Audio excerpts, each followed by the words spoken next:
financial accounts. So it's all there. What I would say the message about FASB 56 is we have just used a obscure accounting policy to officially change the governance structure of the United States government to fascism. What this means, Greg, is that an investor of U.S. Treasuries can buy a Treasury, the money goes into a U.S. Treasury, that money by a secret process that will never be reported can be moved out into a private bank or private company with no consideration or no payment, and those assets can be transferred out of the back door. Literally, as a technical matter, I would argue that the U.S. government has now become a marketing shell.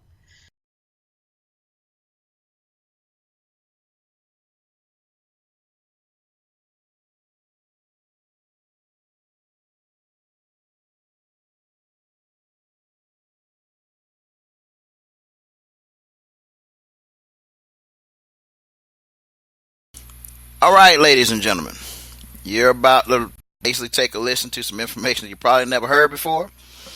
Hopefully, in this particular broadcast, though, you'll learn today that the rabbit hole is definitely going to get very, very, very, very, very, very deep. So, if you're in this broadcast, because I do know everybody can't be at the same place at the same time getting this information, so I have decided that I will record this and make it available for those that cannot attend this setting, because I can't repeat this again. I really can't, and for reasons that I don't want to disclose. You're going to follow what I'm about to say. So take notes. Those that are in your group that is not here, make sure you pass this information to them, because if you're listening to the sound of my voice, you are the resistance. Here's the deal. 99% of the individuals that are actually engaged into banking and commerce have a connotative concept of what they're dealing with. Not to mention, they only are looking at things from a certain set of eyes. So it's our job, for those of us that are in this particular point, to point out something. Now I'm gonna give you some information. It's based on a document that I'm actually using in a new publication that's called the Hand of the Righteous series. More, MOOR, or less. Those of you that have been following Bezel Bay, Spellbound Media Entertainment, I released several novels, well, actually autobiographies, if you want to call them that. And the public was so shook by them that I had to actually go and make them audio publication, because we own the rights and so forth. I use those in our various different teachings to kind of give you information in between the information that you're getting. So this is one of these public, what we'll say, public service announcements. So pay attention and pick up what I'm putting down. Consider saving your $1 bills instead of buying silver coins. Listen to me carefully when I say this, because there's a way I'm saying this. The $1 bill is the only banknote in circulation.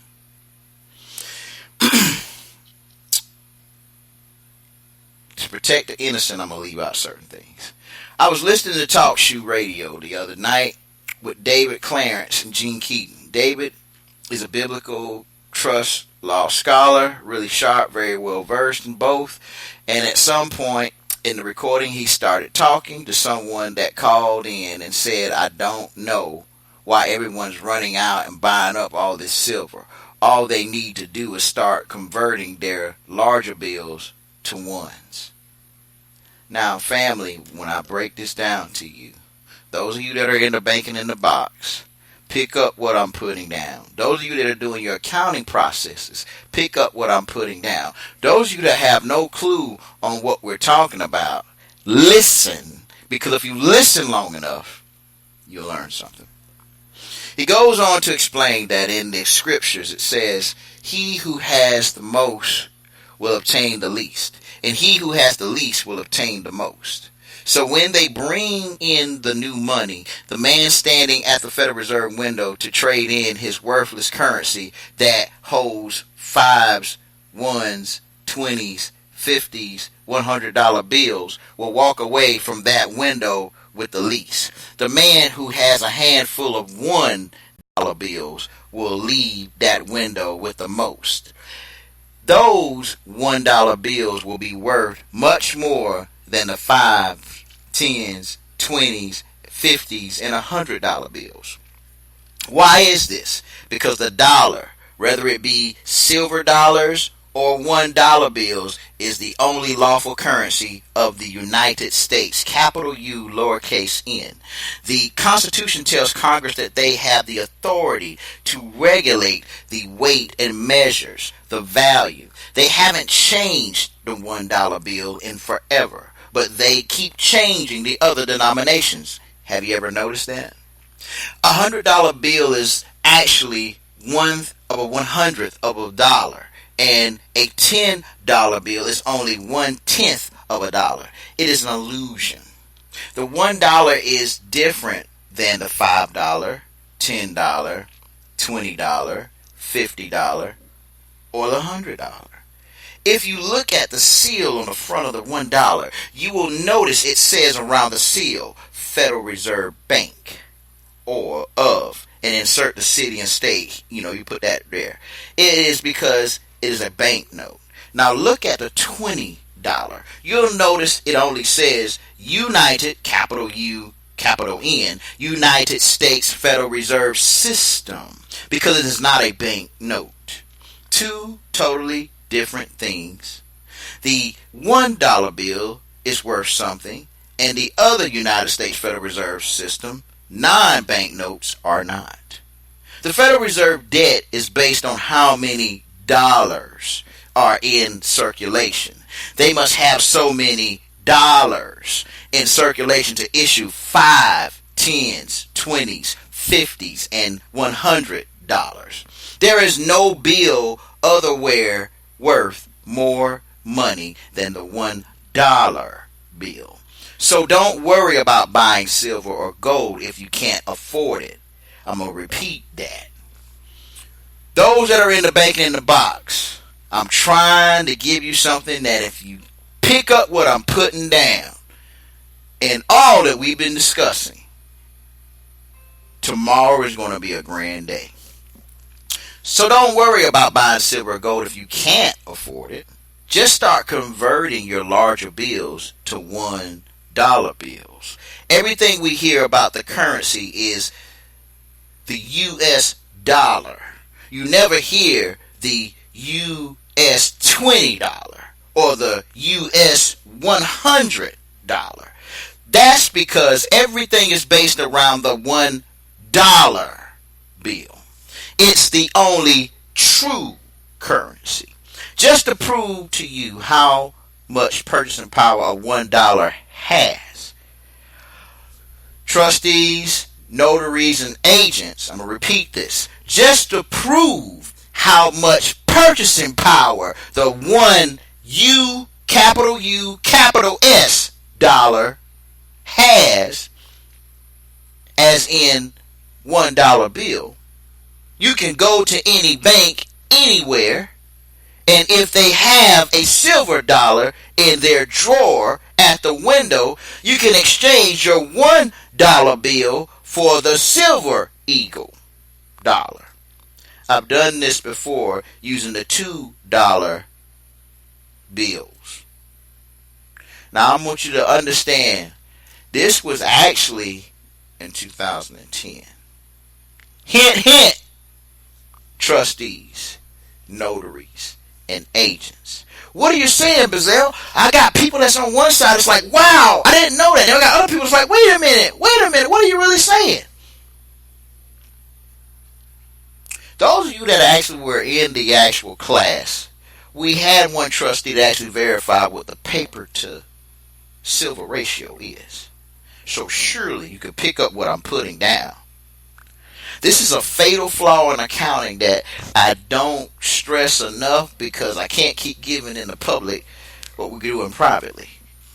But if you're in the banking in the box, I'm giving you your margin orders or what your float rate should be. Oh, did I say that? I'm giving you the ability to how you can handle the fiat capacity, what you're dealing with. Ooh, did I say that? Those of you that are banking in the box, that are in the bronze to platinum level,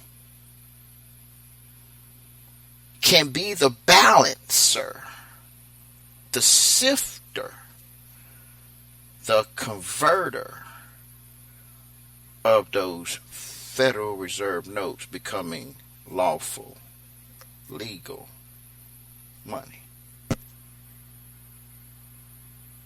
To protect the innocent, I'm not going to reveal who wrote this document. To protect the innocent, I'm not going to reveal what may put some individuals in a peculiar situation.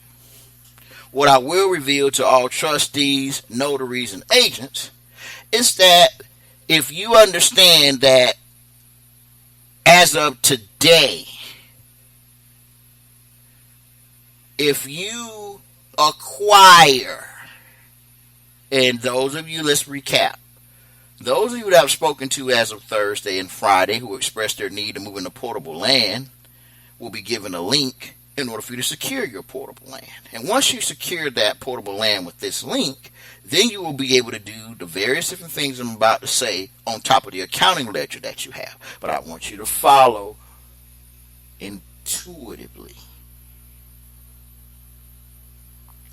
Most of the individuals in the public have a connotative concept of money.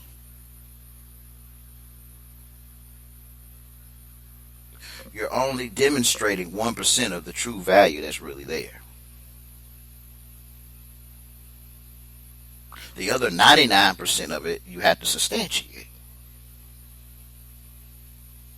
You show 1%, substantiate the 99%. Show 1%, substantiate the 99%. I think I need to say it twice.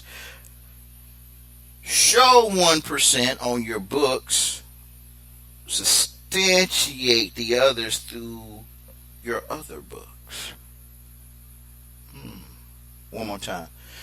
Show the 1% in your compilation report that's done through your due diligence, which means in layman's terms, once you submit your ledger, we were able to give you a compilation report that will substantiate the estate.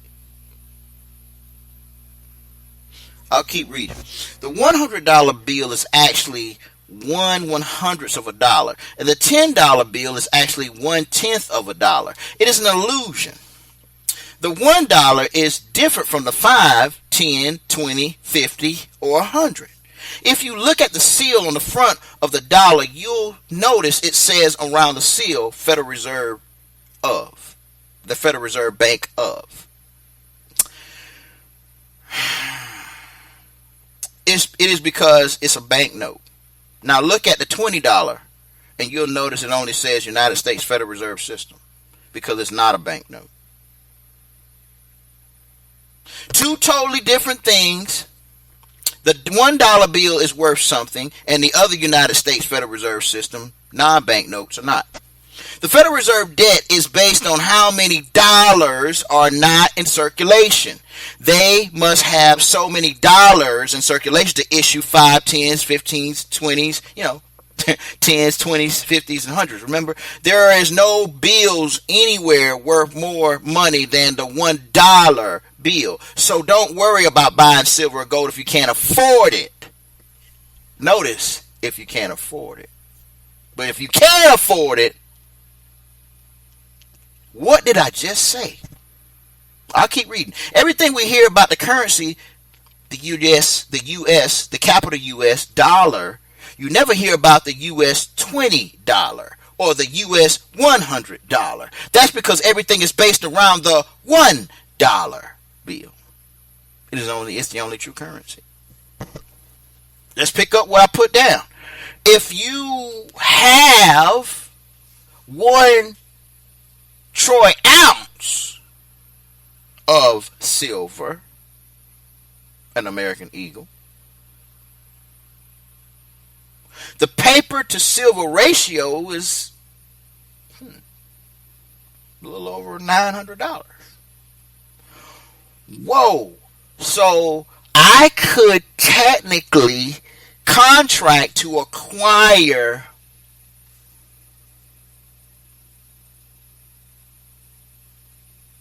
an ounce which is $1, 1 ounce